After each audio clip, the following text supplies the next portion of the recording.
Pokemon Scarlet and Violet are finally here. I say finally, but it seems like we get a brand new Pokemon game every 6 to 8 months nowadays. Oh no, this one's special. It's the start of a brand new generation, meaning new Pokemon, new forms, and even new gimmicks. Just like everything Legends Arceus did earlier this year. How quick we are to forget, huh? But that's not next generation. No. But with a brand new Pokemon game, means new shiny forms. And that's all I want to hear. So count me in. Countless game crashing bugs and graphical glitches. I just don't care. Give me every shiny Pokemon you got. And I'll look past all your flaws, baby girl. We're going to complete the entirety of the game with only a team of 6 shiny Pokemon. Full odds, no hacks or exploits. Even though there seems to be a new one discovered every day at this point. I'm not even going to use the Masuda method here. Just a green-haired boy and his dinosaur bike riding across the world, looking for a sparkle. The first 6 shiny Pokemon encounters are the only Pokemon that we can use throughout this entirety of the run. And let me tell you this, everything that sparkles is not gold. So strap yourself in for a brand new adventure. Let me show you a brand new world in the Paldea region of Generation 9.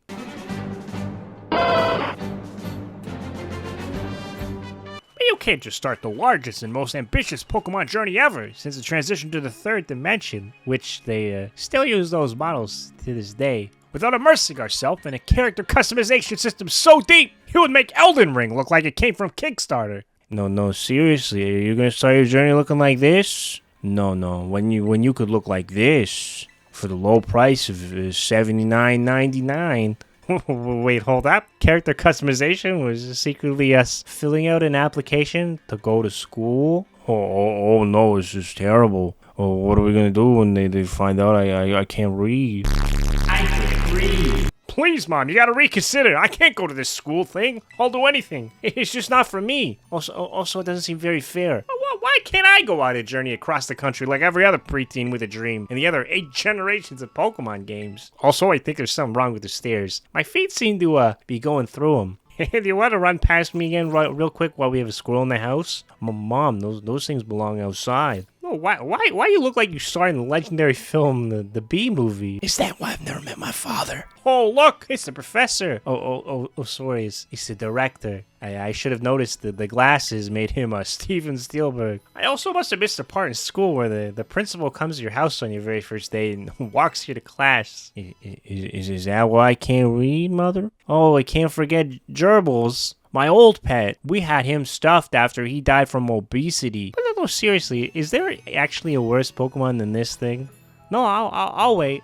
No, I'll wait as long as it takes because I don't think there is. Everyone knows you can't set off on a Pokemon journey without your hat. I mean, what do we look like, a spin-off game here? It's also the part where we're introduced to the starter Pokemon. And more importantly, the fact that we're rich. Like rich. Like, damn, that Bee Movie got us living differently out here. Pumpkins in the front yard and a goddamn orange tree in the back. I got everything I need right here. Why would I go to school? Why learn to read? Also explains the pet squirrel. Those rich people always gotta have that one thing that no normal person would ever need. We do get our first Pokemon that's trapped in a cell phone as a real starter this time around. And it wasn't even given to me by Pokemon Jesus this time. I knew we wouldn't get started this quick. We still have about 4 hours of dialogue and cutscenes to go through before that. Oh, right now? Really? Oh, I'm not too sure I'm ready to make a decision that hard. I mean, it's pretty important which one I'm going to store in the PC for the entirety of its life. We got a green Neopet cat, a funny red crocodile, or Donald Duck. Or is it actually a hard decision? Because is it really an adventure without Donald Duck on your side? Is it, Sora? Also, that one over there tried to deep fry an orange. And I already can't read. I can't deal with all that. I guess I should mention that the starter is impossible to be shiny. I mean, yes, you can get that particular Pokemon shiny, just not this particular one or 3, I guess. After impressing the game that I did know that water puts out fire in a massive turn of events, our mom is there to see us off on our very first day of school and gives us a sandwich and 5 potions. Can you believe this lady? She's really the complete package. If you weren't my in-game mom, I'd probably marry you right here and right now. On one condition. The squirrel goes to school instead. It's okay, we just gotta learn how to catch a Pokemon again for the 26th year in a row. Sometimes twice a year. Now I can play the game how I want to. This is my adventure now. Let me guess. I can't skip this, can I? Here we have the box art, I assume legendary, who had a little oopsie here and crashed while flying around. Also, don't mind that. No, that didn't happen. We don't have any bugs like that in our game.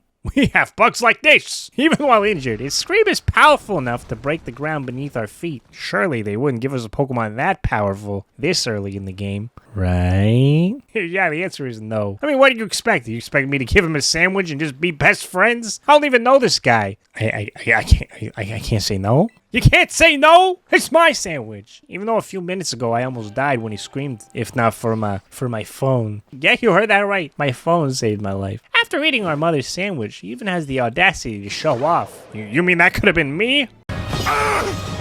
It should have been me, not him! It's not fair! Anyways, we get the legendary Pokemon, of course, but don't worry, he can't actually be used, on the account of him not being a shiny Pokemon, of course. You remember, that's what this video is about. But we can use him as a bike. Almost worth the sandwich now, I bet. Yeah, I just had to skip 2 hours of hold my hand cutscenes through the first day of school. I mean, but come on, it's just Dragon Bike. After one full day of school, it seems the entire school is let off on some sort of a summer vacation around the premise of treasure hunting. While the treasure is completely subjective and can be anything the students desires. I mean, do you treasure friendship or hard drugs? He says it's all the same here. You just go find your treasure. My treasure is shiny Pokemon, so Operation Ride Around Aimlessly commences, and I won't partake in a single battle until we find one. And believe me, we saw a lot of places, faces, and non-shiny Pokemon. I'm talking thousands. And pretty early on, I thought I found myself a shiny Pokemon, only to find out that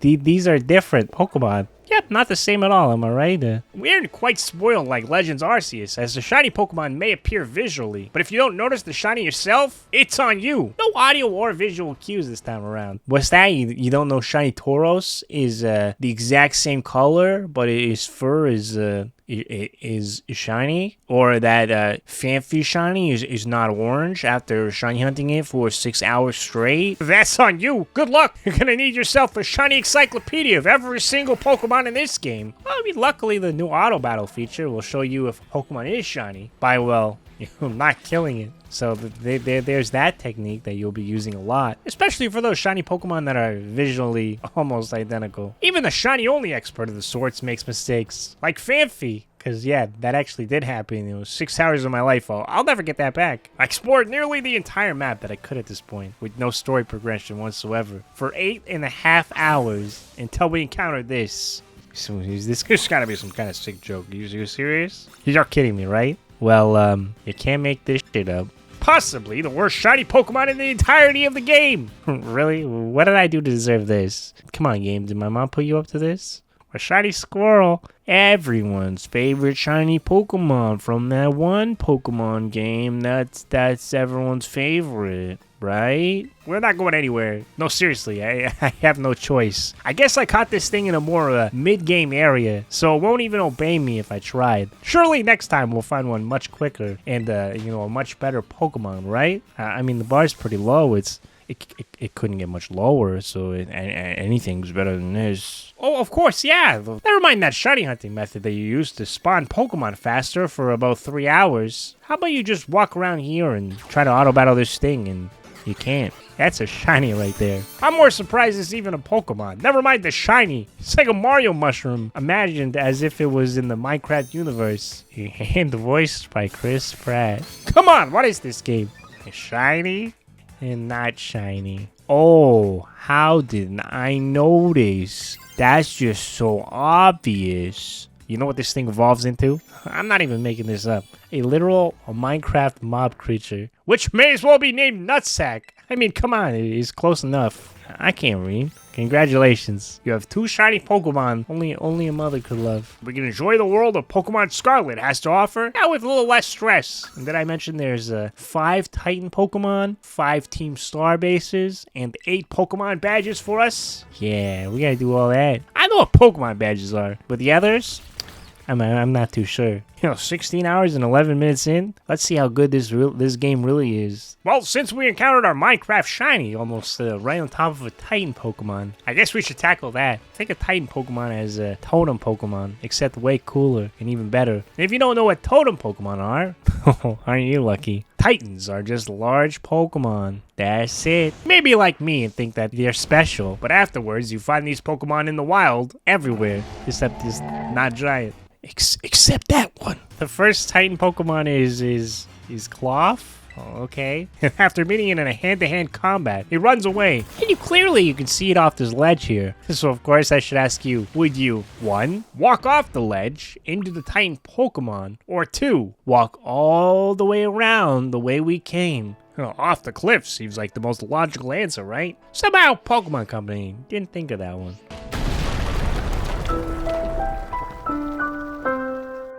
I just kidding. We behind it the whole time somehow. Anyways, we rebattled it now, boosted by a herb it dug out of the side of a mountain. Yeah, you get used to this. And it's even more powerful. Enough that our less rival gives us a hand here. And he's so much help. I wouldn't know if I could do it without him. Upon defeating it though, I gotta admit, this battle animation is pretty cute. Look at that adorable nutsack. After you beat a Titan, you will receive a herb like the ones used by the Titans to power up. But for us, it unlocks a new ability for Dinosaur Bike Legendary. Yay! He can run now. That would have been useful for the first 16 hours of the game. I go so much faster when it loads. With our new dash, I wanted to defeat the Starbase thing as it seemed like, the next thing to do as it was big. Also, don't do this. It don't work too good. But you need 3 Pokemon to attempt this. And even later when I came back with 3 shiny Pokemon,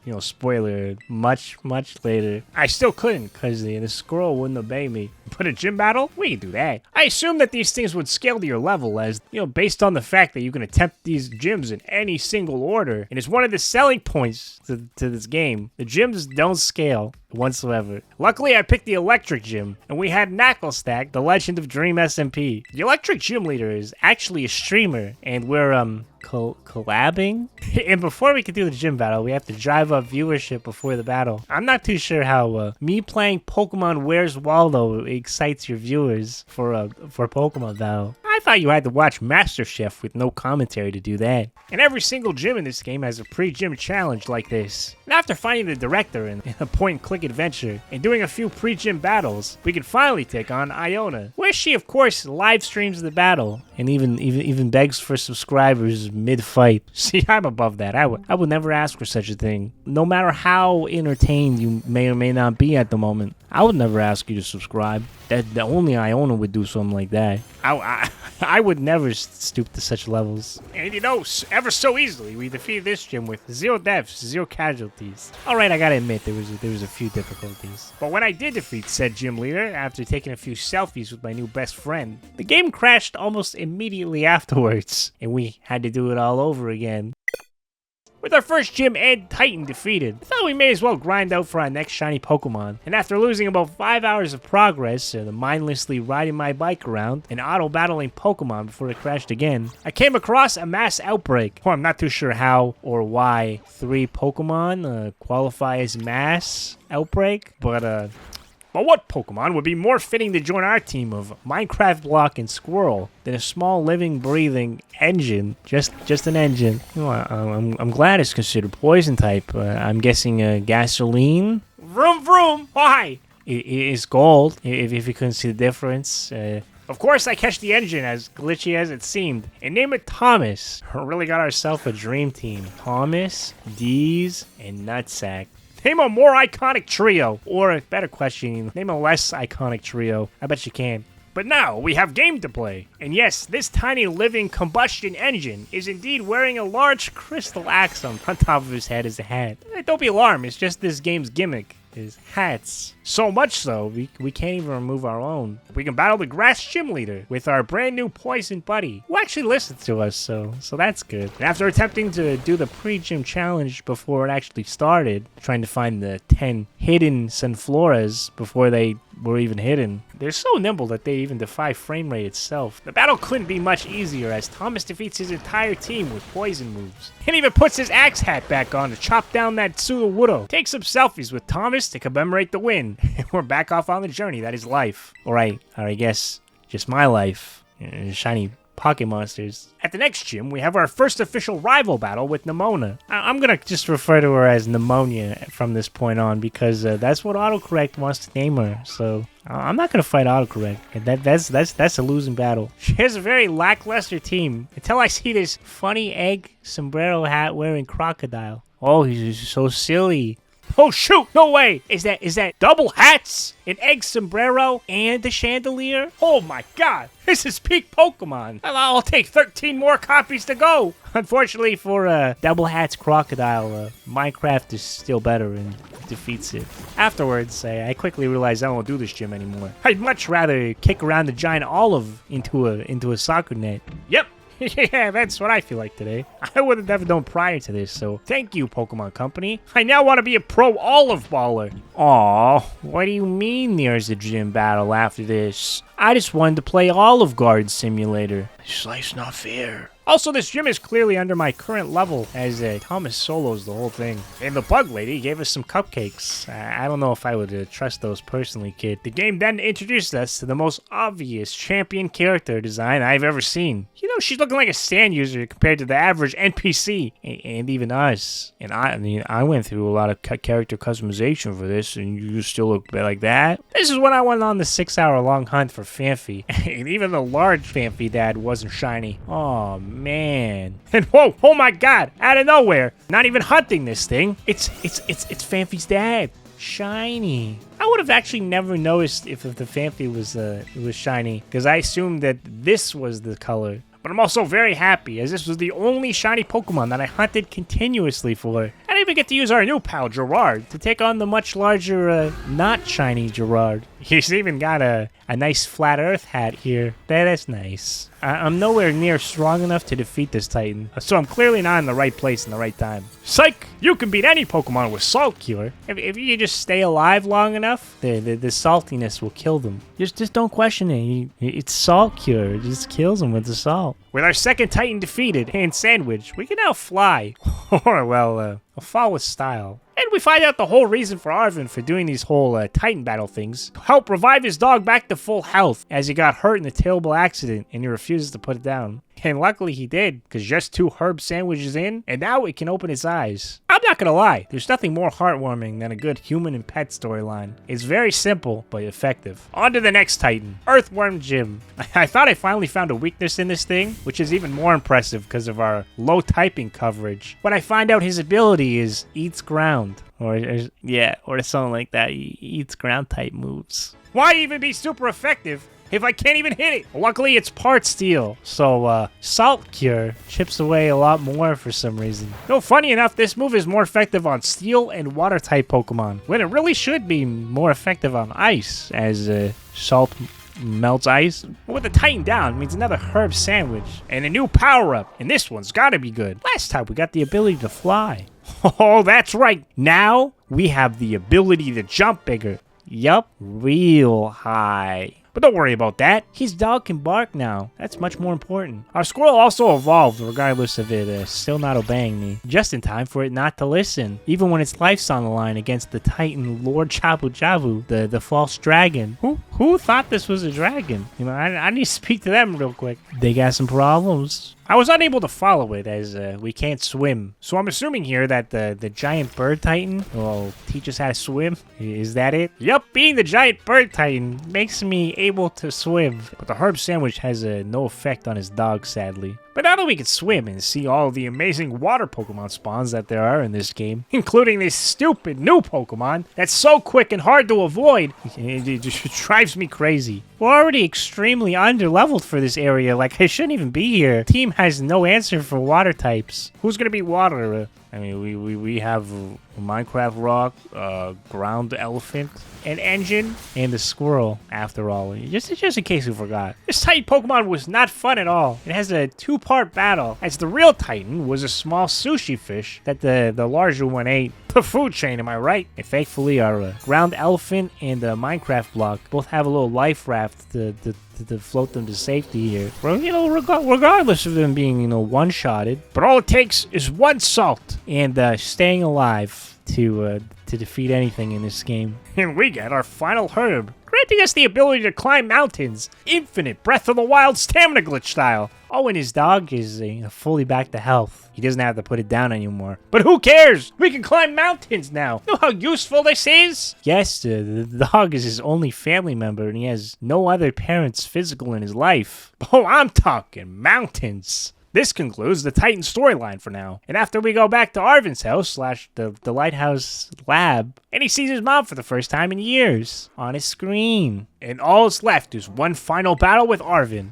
Okay, yeah, no, maybe not quite yet. Leaves only our gym adventure. And luckily I've traveled around the entire map searching for Titans and shiny Pokemon, so we can teleport and speed run these gyms pretty quickly. You know, normally the most important part of this game. But not before getting another shiny Pokemon, of course. And now that we can climb the snowy mountains, I found ourselves a shiny Bronzong in an actual mass outbreak. There were like 100 of these things on my first time ever seeing a Bronzong. Oh, and our most reliable pal Knucklestack is evolving directly afterwards into a Minecraft house? Or an Egyptian pyramid, maybe? Oh well. It's kind of sad because I actually learned to love that comically cubically shaped Pokemon. I'm gonna have to get used to this. At least now it's not a nutsack. Realizing how effective these raids are after seeing literally hundreds of spawns. I attempted one we couldn't do previously before as a account we couldn't swim. And we got a freaking knockoff Pokemon Dolphin. I mean, it's a new Pokemon, I'll take it. Our team is complete, which is crazy because, you know, the first 2 Pokemon took 16 hours. And the last 4, including Titan battles, only took 10 hours. Really proving these mass outbreaks are effective. But trust me, we have so much more. This ain't Legends Arceus when it comes to content. We should probably get back to those gyms now. I thought becoming champion would beat the game, but oh, was I wrong. Since some of our Pokemon now are level 60 and above, I thought we'd be more than fine to beat this game. But nope, it wouldn't be that easy. But the remaining gyms weren't so bad. After solving a treasure hunt for the instructions for the perfect food dish, we battle a businessman, the normal type gym leader, whose signature move is Facade. Hilariously enough, later on. We easily take him out with our Minecraft pyramid wearing a hat. We return a gym leader's wallet and won him an auction with the money he gave us afterwards to prove we can battle him. Oh, teaching kids how to auction. Anyways, level 60. Do I even dare to explain how we beat him? We just did. But Thomas evolved into a larger engine now. And even has wheels of his own. Take that, corporate America. This engine drives itself now. He's got places to be. Like, battle our rival. So the Pokemon champ can gauge our power level. Now let me tell you this. He solo Pneumonia's entire team with just Gerard the Dawnfade. Yeah, that's rough.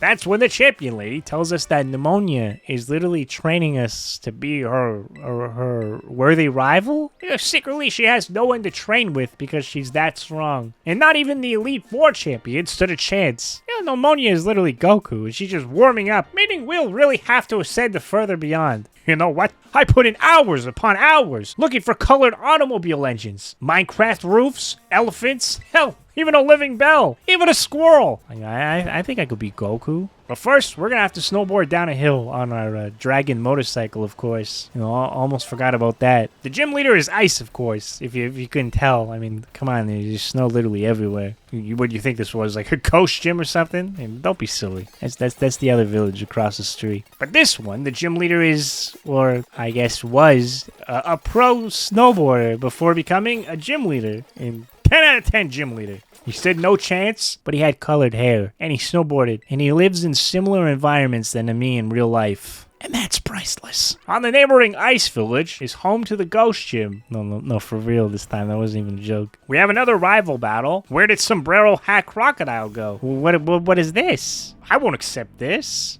You had it all. You had the whole world at your fingertips. And you really blew it, Pneumonia. The pre-gym challenge is pretty strange here, to say the least. Being the opening act for the gym leader's rap concert by hyping up the concert with some double battles, all while being hosted by Charlie or Moist Critical. After warming up the crowd and watching the gym leader have a literal rap battle in a Pokemon game, I wasn't too sure what was going on here at this point. We get to choose Pokemon battle or rap battle. And I'm no Marshall Mathers. I'll let the shiny things do the battling. It's really heated up when she whipped out the Lavender Town ghost hat on her Toxtricity near the end. And even though her rapping ability was able to raise the dead, she really couldn't save herself from this. The next one has us doing a DDR, made for children. It had a pretty dark storyline here as the girl training us hints that she was forced into this job. I don't think any real friend would have made you a DDR personal trainer. The gym leader is a spoiled rich girl turned entrepreneur thanks to the world of makeup and her skill of collaborating with Jeffree Star color palettes. Her team stands no chance against our floating automobile engine, whom we secure the win at record pace. This is around the time I realized that our dolphin pal here had not evolved yet, and it was,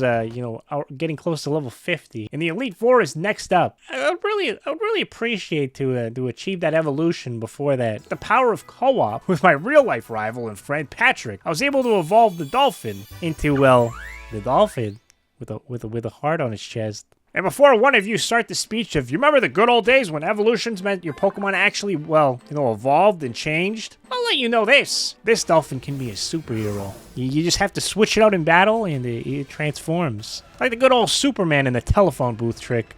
We can't forget about the Elite Four interview process. From the last 8 games, they had the same thing. Yep, this is literally a thing in this game. And you can't progress unless you know the answers to it. Because people don't remember that stuff. You don't use Google. But with the power of the internet, we can finally attempt the Elite Four. These battles are much more difficult than I thought they would be. I realized how bad the type coverage on our team really is. Our first battle was with the interview lady, who has the same hairstyle as the tiger guy from Beyblade. Her team is very solid, but nothing groundbreaking. That Pokemon, though, Clodsire, true work of art. Makes me laugh. You ever see something so bad it's good? That's every Pokemon design in this game for some reason. I've learned to love all of them. The next Elite Four is the literal toddler, who has one of those, giant baby keys as a necklace. But don't be fooled, because her Pokemon typing are Steel, which honestly is a very easy matchup for our team. The truly riveting battle of Bronzong Mirror Match. In the battle of Axe Hat Thomas versus smaller toddler Pokemon with Big Hammer. Before our superhero Dolphin came in and saved the day.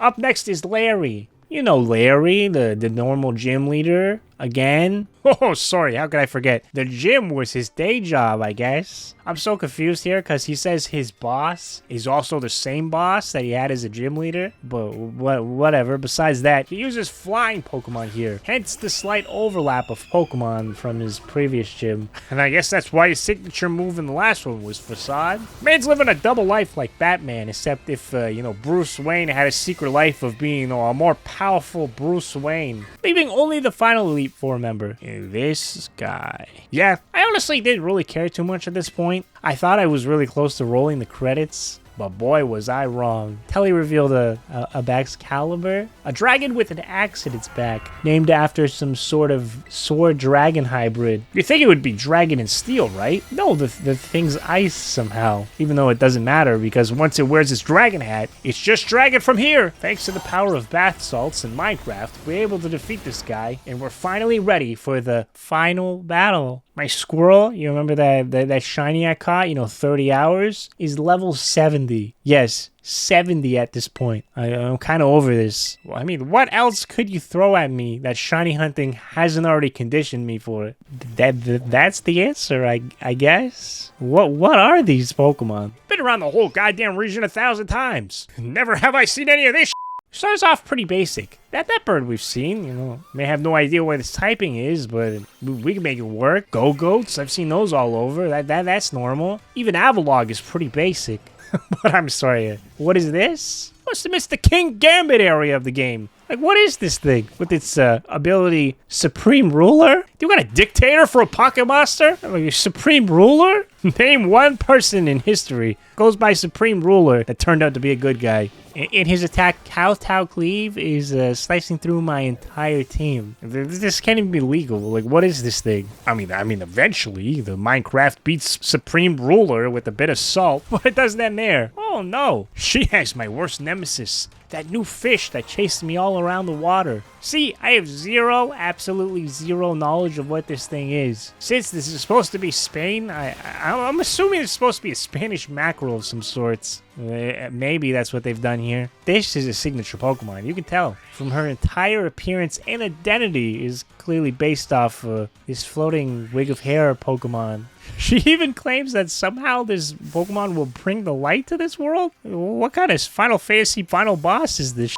What are you implying? That I'm the darkness? Like some kind of possessed kid? Say Kingdom Hearts. We defeat the Pokemon champion. This is not even the final battle. Yeah, I've seen it all. There's nothing left for me to see here. Obviously, we have the Goku Pneumonia fight left because, you know, she's been holding back the entire time. Somehow, the final battle, she's also using the same team with very slight changes, which, you know, doesn't make a lot of sense in the context of she was already the strongest trainer from the start, and for a very long time, as the game implies, hoping that one day we'll be strong enough to challenge her. Yet she uses the same Pokemon that she received on our very first time meeting. That seems very suspicious to me. And for being the strongest trainer, this is no benefit to her whatsoever. Sure, Pokemon are higher level, but the Pokemon champion had Pokemon that we had even no idea what the hell they were, or how to defeat them, which made her much stronger than this so-called, you know, Goku of this universe. But that's not to discredit how epic scale of a battle this is. Right in the middle of town square in front of the school, while everyone in the crowd is waiting at this moment, and Pneumonia is just so happy to finally have a worthy rival. It was a really good send-off for the rival portion of this game. And when the dust settles, and Pneumonia looks as if she's holding back tears, she's in fact just uncontrollably happy to finally have found a true rival in this green-haired kid who collects mutated colored squirrels. And it reveals her treasure that she was hunting this time all along was indeed us. Or a true battle, to be more specific. Meaning she finally achieved her goal and now can have new battles with us in the future to look forward to. But that's not all. After defeating Arvid and even his dog that he forced us to battle, even though we just helped him, you know, save him from putting it down, we still have to defeat 5 Team Star bases. By defeating each leader's guard and their gate, by defeating 30 Pokemon with auto battle feature, will make the boss reveal themselves on a giant river room, or a non-shiny Thomas for you guys. That's a river room. Their entire team will be the typing of their base, with every one of their final Pokemon being a massive car itself. Except now, it's the typing of their base. I'd get more into detail in the story on this one, but it's better to be enjoyed as the mystery unrolls, as it's more of a unique storyline, and not as straightforward as the other two might be. It has some very heartwarming moments, you know, sprinkled in there. But basically, the girl we helped defeat, Team Star, is now indebted to us, leading us to be able to perform the final mission. Also, we have a cool little battle with the director, as a little homage to the Professor Oak battle that we never got in Pokemon Red and Blue. Although being programmed in the game as a trainer, we just never got it. I mean, you could still do it, you never got it. I mean, the director even has the final starter Pokemon on his team. I find this really cool they didn't make this post-game content as well. It really feels as if more people will experience something like this in its entirety now because of that. But now with all 3 main storylines completed, along with Arvid, Pneumonia, and Penny from the Team Star missions, we can now finally embark into the final plateau, where Arvin's mom is waiting for us to all arrive. And even where Koraidon, or as I've been referring to him, Dragon Bike, or Dinosaur Bike, I think it was, came from. And I'll give credit to the game here. After powering through the story for this segment, it's actually really cool to see all 4 friends simultaneously running through the final area of this game. Feeling like something right out of a road trip with my pals from Final Fantasy 15. Where's the fishing minigame at? Leading up to what I can only assume is a large-scale final battle. And oh, it is. In order to reach Arvin's mom, the scientist behind the final area, we have to visit each lab to unlock the gate. But we quickly realize the Pokemon down here are no average pocket monster. In fact, the game and Arvin's mom refer to them as being, you know, not completely Pokemon themselves, actually. Should be noted that Koraidon is so scared of this place that you are unable to ride him here. And it's even the same place where Arven's dog almost died. This is some serious final area background story, especially for a Pokemon game. The other two characters are just kind of here for the ride. There's a lot of cover here, and I'm not going to do it in nearly enough justice as it deserves. So I strongly suggest, if you are going to play this, to experience it for yourself at this point. Or proceed with your own caution. But basically, after powering on the abandoned labs and making it to the final gate, we are cornered by this ancient Pokemon that are basically small titans, really. On top of that, there's also another beefed up Koraidon. Yep, that's right. That's what he's supposed to look like if he wasn't hurt. And these Koraidons are not friends. In this instance, we're forced to fight off the Pokemon before safely making it inside, while the others finish off the remaining Pokemon outside. This is also where things get truly weird, as Arven's mom is, well, a robot? Yeah. This is some very deep stuff for a kid's game, but I guess around the same time where Arven and his Mastiff were attacked, it was actually from one of these ancient Pokemon that ended up killing his mom. This bit not only had a dog on death's door that no Pokemon Center could heal, but also his mom passed away without him ever even knowing. Thankfully, it was Koraidon who took him to safety and fled the Great Plateau. That's why he has no recent memories of seeing his mom. Because his mom uploaded her consciousness into an AI version of herself dedicated to keeping open a goddamn time machine where all of these Pokemon came from, you know, even the ones that ended up killing her. And because she was so dedicated to solving the time machine, that's right, these Pokemon in Pokemon Scarlet are from the past, where Pokemon were far more feral and powerful, hence them being seen as a more monster than Pokemon. Oh, and the second Koraidon is Arven's mom's, and she just casually has him in a Master Ball. He just casually has him in a Master Ball. Final battle comes into effect when the copy of Arven's mom reveals we have to shut down the time machine so the Pokemon stop coming through to our timeline. Our AI version of her will effectively try to stop us if we do so, literally sending us mixed signals here. So, we perform the task of shutting down the time machine and commence the final fantasy boss battle. Emergency Operations AI Professor Sada, who has an entire team of Paradox Pokemon. These ancient Pokemon are called Paradox, with an ancient Volcarona called Slitherwing, an ancient form of Jigglypuff known as Screamtail, Brute Banette, the ancient form of Among Us, and of course Fluttermane, the mischievous ancient form, and Sandy Shocks, the Samurai Magnemite, and finally Roaring Moon, based off Mega Salamence. These Pokemon are strong, and their typings aren't as obvious as I hoped they would have been. They all receive a new secondary typing, throwing everything off. Also, Paradox Magnemite is just hilarious. It has legs, and it is samurai hair. This battle proved extremely difficult, but there was only one way to end it, in the same way it all started. Paradox Salamence, or Roaring Moon, versus Squirrel.